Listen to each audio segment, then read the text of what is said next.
नमस्कार। मुद्दे की बात में आप सभी का स्वागत है। मैं हूं आपके साथ यशी शुक्ला। कहा जाता है कि बारूद की आंख में पट्टी बंधी होती है और जब ये पट्टी फटती है तो वो नहीं देखती कि उसके आसपास इंसानों की कोई बस्ती है या फिर इंसान।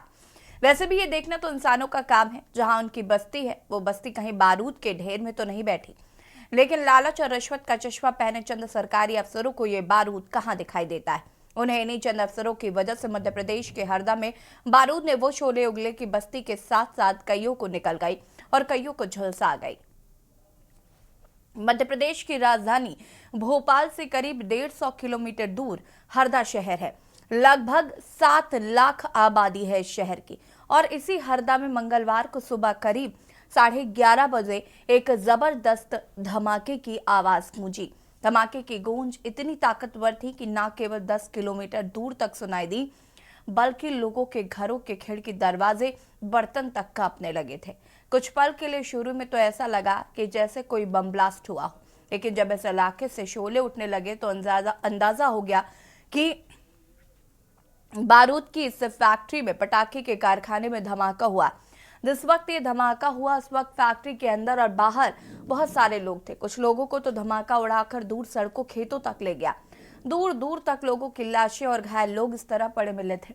घायलों की तो तब तक गिनती भी नहीं की गई थी। ऊपर से सितम ये कि पहले धमाके के बाद अगले कई मिनटों तक रुक रुक कर धमाके होते रहे और लोग बदहवास होकर अपनों को बचाने के लिए भागते रहे। पटाखे की इस फैक्ट्री में काम करने वाले बहुत से लोग फैक्ट्री के आसपास ही रहा करते थे। फैक्ट्री के साथ साथ कई घरों में भी बारूद रखा हुआ था। फैक्ट्री से निकले शोले और चिंगारियां जब उड़ उड़ कर इन घरों तक पहुंची तो देखते ही देखते फैक्ट्री के करीब 60 घरों में आग लग गई।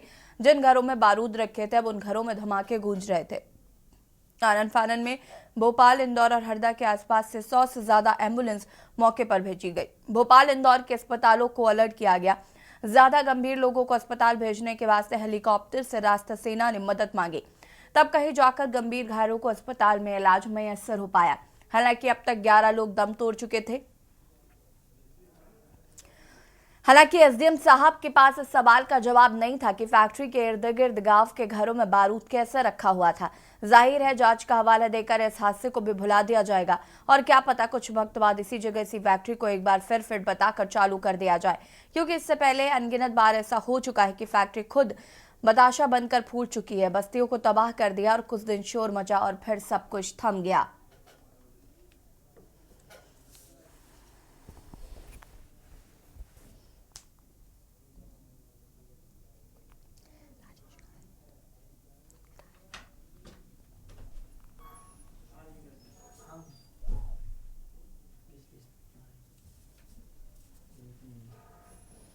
मध्य प्रदेश के हरदा में हुआ दर्दनाक हादसा।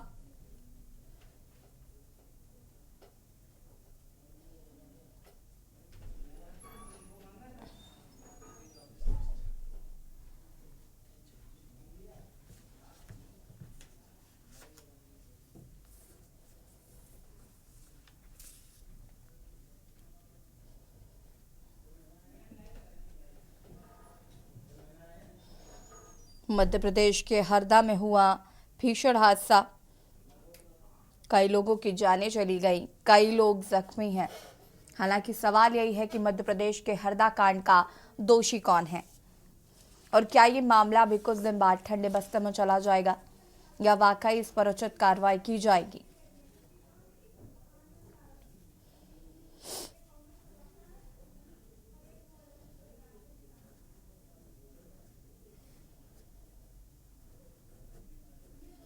बारूद के ढेर में कैसे चल रही थी फैक्ट्री, ये बड़ा सवाल है। इस फैक्ट्री की आग ने कई सवाल खड़े किए हैं।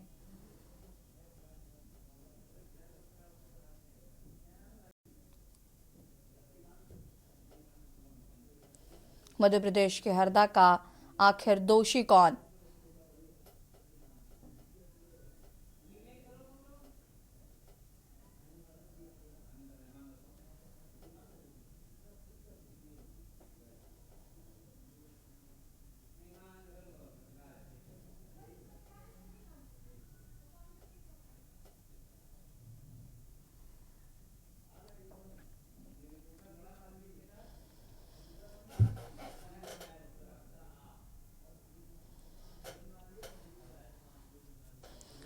हमारे साथ सुनील मालवीय संवाददाता जुड़ चुके हैं और संजीव दास जी आप प्रवक्ता हमारे साथ जुड़ चुके हैं। दोनों का बहुत बहुत स्वागत है। सुनील मालवीय, सबसे पहले तो क्या कुछ अपडेट है इस मामले में अब तक? अनम्यूट कीजिएगा।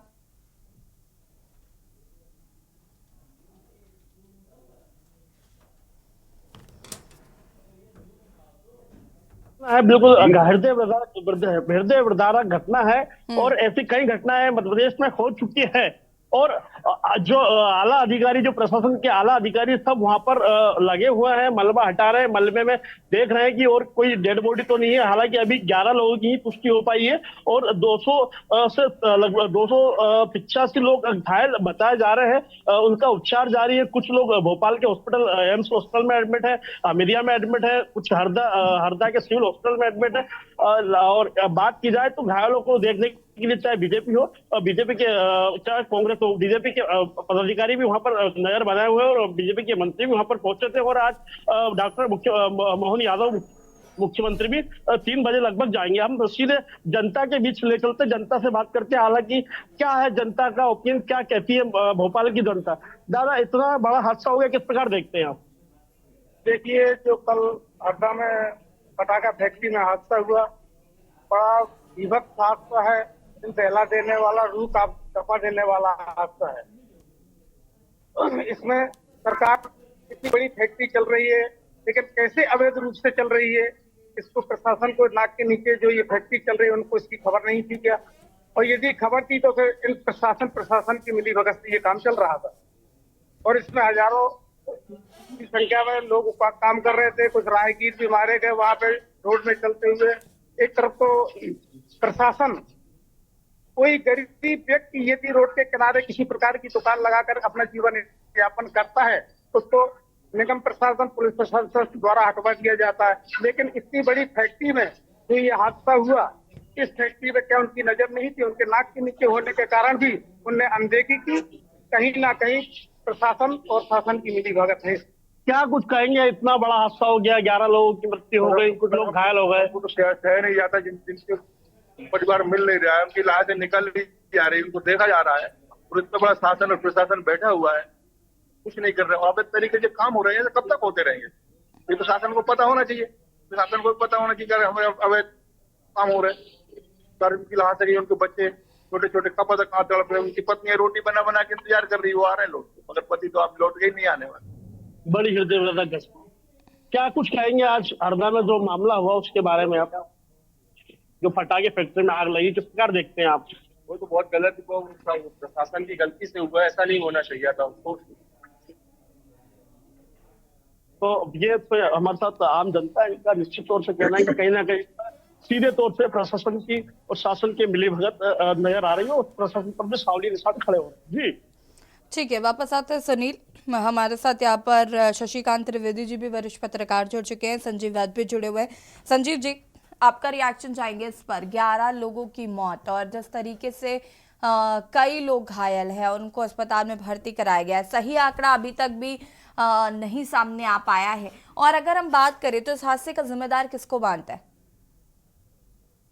देखिए, पहले तो मैं बताऊं आपको कि बहुत दुखद हादसा है और आम आदमी पार्टी अपनी संवेदनाएं व्यक्त करती है, क्योंकि इसमें ज्यादातर जो मौतें हुई हैं वो बेहद गरीब लोगों की मौत हुई है। मजदूर मरे हैं बेचारे, जिनके परिवार अनाथ हो गए हैं। तो सबसे पहले तो दुखद हादसा है, उनको श्रद्धांजलि व्यक्त करते हैं। और जहां तक दोष की बात है तो मैं आपको बता दूं, ये फैक्ट्री अवैध रूप से चल रही थी। 2015 में भी इसके पहले जो है उन्होंने एक खेत में अपना काम शुरू किया था, जिसमें 2 लोगों की जानें गई थी। पहले भी उसने ये अपराध किया, फिर दोबारा ये अपराध किया। मुद्दा ये है कि ये जो फैक्ट्री थी ये अवैध रूप से चल कैसे रही थी? क्या इसकी जानकारी प्रशासन को नहीं थी? बिल्कुल थी होगी, ऐसा नहीं हो सकता कि उनको जानकारी ना हो। तो कहीं ना कहीं थोड़ी सी प्रशासनिक लापरवाही, थोड़ी नहीं बहुत बड़ी प्रशासनिक लापरवाही है, जिसका फायदा इन लोगों ने उठाया है और वहां पर अपनी फैक्ट्री चलाई है। हमारी जो लाइसेंसिंग प्रणाली है उसमें बहुत सारे ऐसे लूपहोल्स हैं जिनका फायदा उठाने में ये लोग माहिर होते हैं, और उसी का फायदा उठा करके ये खतरनाक हादसा हुआ है। तो बिल्कुल मैं इसको मानूंगा, ये बहुत बड़ी प्रशासनिक चूक है, ये बहुत बड़ी चूक है ये, जिसका खामियाजा आम जनता को भुगतना पड़ा, उनके परिवारजनों को भुगतना पड़ रहा। ठीक है। शशिकांत त्रिवेदी जी हमारे साथ फोन लाइन पे जुड़े हुए हैं। शशिकांत जी, कैसे देख रहे हैं इस पूरी घटना को? ऐसी घटना पहले अलीराजपुर में भी घटी थी, जहां एक रेस्टोरेंट में जिलेटिन रखे थे, 100 लोग मारे गए थे। उसके बाद भी सरकार ऐसा करती, कुछ नहीं करती, कोई जांच वांच होती नहीं, होती है तो कहाँ जाती, कोई पूछता भी नहीं। हम मीडिया वालों की जिम्मेदारी, हम पता करें, फॉलो अप करें, हम कुछ नहीं करते। पब्लिक भी हो सकता है सब पता रहता है पब्लिक को, लेकिन किसको बोले वो कहाँ जाए। नहीं शशिकांत जी, देखिए ये बात तो आई है कि लोगों ने बहुत बार कंप्लेन करी लेकिन कोई सुनवाई नहीं हुई और नतीजतन आज ये हादसा हमारे सामने है। सबसे ज्यादा शर्मनाक बात तो ये है कि ऐसा नहीं है कि प्रशासन को पता नहीं था, ऐसा नहीं है कि लोगों को पता नहीं था इसके बारे में। प्रशासन का तो खबरें छपी है कि उस पर रोक लगी थी, इसलिए लगी थी। फिर कमिश्नर साहब ने, दैनिक भास्कर में खबरें दी, कमिश्नर साहब ने उसको जो है परमिशन दे दी। वैसे तो कमिश्नर को कोई राइट ही नहीं देने का, मगर उसमें ये भी छपा है कि वो हाईकोर्ट गए थे तो कोर्ट ने क्या एक्शन लिया कि लोगों की जान जा सकती है। हम सब लोग क्या है, इसमें कोई दोषी नहीं है, संवेदनशीलता है। मानव जीवन को कुछ मूल्य ही नहीं है हमारे समाज में, मर क्या करता है। अभी इसी घटना पे 6-7 दिन सब कुछ होगा, उसके बाद सब भूल जाएंगे अगली घटना तक के लिए। जब अलीराजपुर में 100 लोग मारे गए थे, वो खबर न्यूयॉर्क टाइम्स में भी छपी थी, वॉशिंगटन पोस्ट में भी छपी थी, अंतरराष्ट्रीय खबर बन गई थी। वो लोग नाश्ता कर रहे हैं सुबह सुबह और विस्फोट हुआ और मारे गए। लोगों को चिंता ये थी कि जो उसका अपराधी है वो कहाँ गया। बाकी लोगों को ये चिंता नहीं थी वो कैसे वहां चल रहा था, जिलेटिन रॉड उसने रखे कैसे। एक पटाखा फैक्ट्री में इतनी सारी बारूद, लाइसेंस मिला नहीं मिला इज डिफरेंट इशू। वो तो वो लोगों ने जो बताया है, कल मुझे बताया है कि वो तो ऐसा हुआ जैसे हमला हुआ, कोई रॉकेट में कोई मतलब मिसाइल गिरी। तो क्या वाकई इतना विस्फोटक रखा हुआ था वहां पर, और रखा था तो किसकी परमिशन से रखा था? कि वहां पटाखे ही बन रहे थे या कुछ बन रहे थे? हमारे भोपाल में देखिए, गोविंदपुरा में हथियारों की फैक्ट्री, AK-57 बना रहा था 15 साल पहले की घटना, बाकायदा सड़क पर, बीच सड़क पर, और लोग निकलते थे, जाते थे, आते थे। तो उसे भले आपने मंजूरी नहीं दी, मगर वो बना रहा है क्या, वो देख नहीं रहा था। और पुलिस अधिकारियों ने बताया कि वो इतनी बढ़िया बनाता था कि आप पहचान ही नहीं सकते कि असली है नहीं। तो क्या है कि समाज में लोग कहना करना सब चाहते हैं, लेकिन वो तो सुनता नहीं है, तो सब कुछ डिफॉल्ट हो गया है सिस्टम। तो ऐसे ही होता है, लोगों की जाने जाती है। ठीक है, लोग भी क्या है, बातचीत करके चुप हो जाते हैं। शशिकांत जी, बहुत शुक्रिया आपका जानकारी साझा करने के लिए। और 11 लोगों की आखिर मौत का जिम्मेदार कौन, सवाल आनंद तरण हमारे साथ जुड़ चुके हैं, कांग्रेस प्रवक्ता।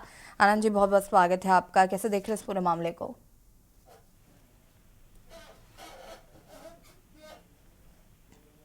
आनंद जी, आवाज आ रही है आपको? हेलो जी, कैसे देख रहे हैं इस पूरे मामले को? हेलो आनंद जी, आवाज आ रही है आपको? हाँ बोले, क्या बोल रहे हैं? कैसे देख रहे हैं इस पूरे मामले को आनंद जी?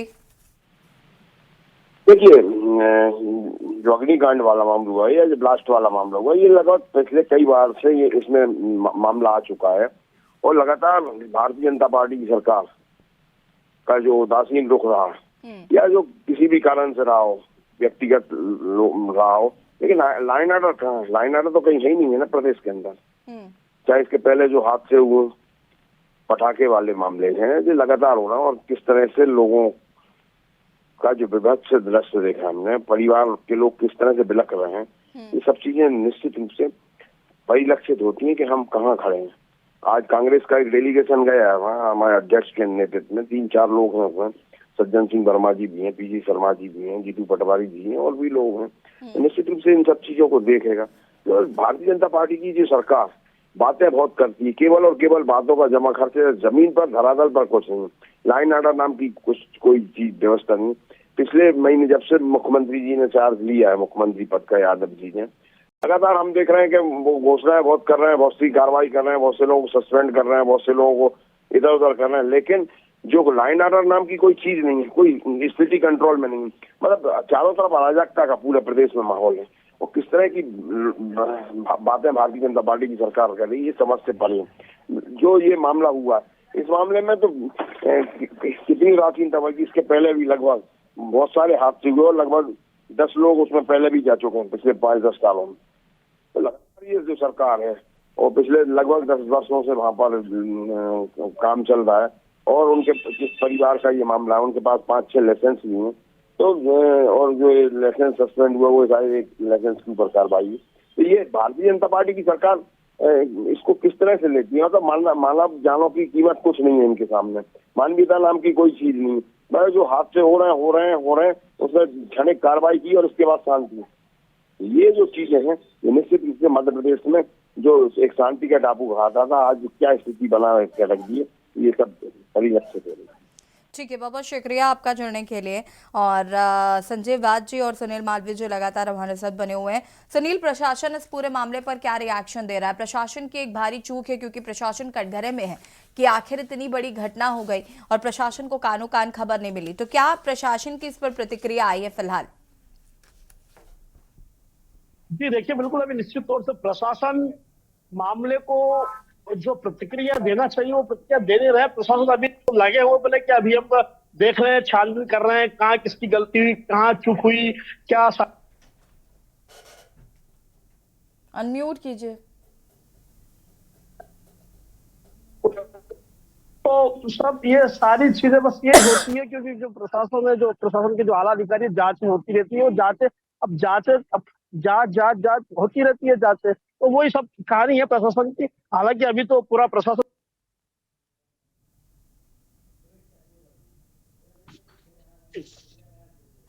ठीक है, संजीव वाद जी हमारे साथ लगातार बने हुए हैं। संजीव जी, आम आदमी पार्टी इस पर क्या कुछ आगे रणनीति होने वाली है सरकार को घेरने के लिए? किस तरीके की रणनीति आपके द्वारा बनाई जा रही?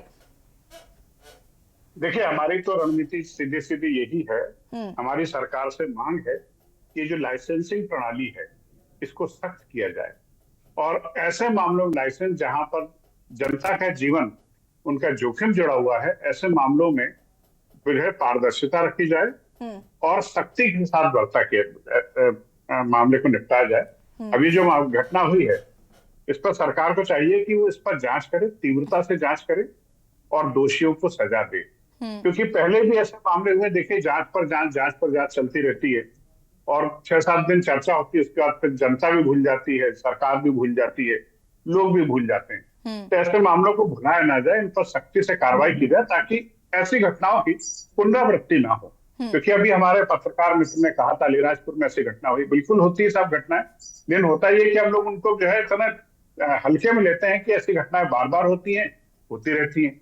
तो इस मामले को सख्ती से निपटा जाए, हम तो सरकार से यही मांग करेंगे और लाइसेंसिंग प्रणाली को सख्त किया जाए। एडमिनिस्ट्रेटिव लूप होल्स हैं उनको खत्म किया जाए, जिसका फायदा उठा करके ये बड़े बड़े उद्योगपति आम जनता के जान को जोखिम में डाल देते हैं।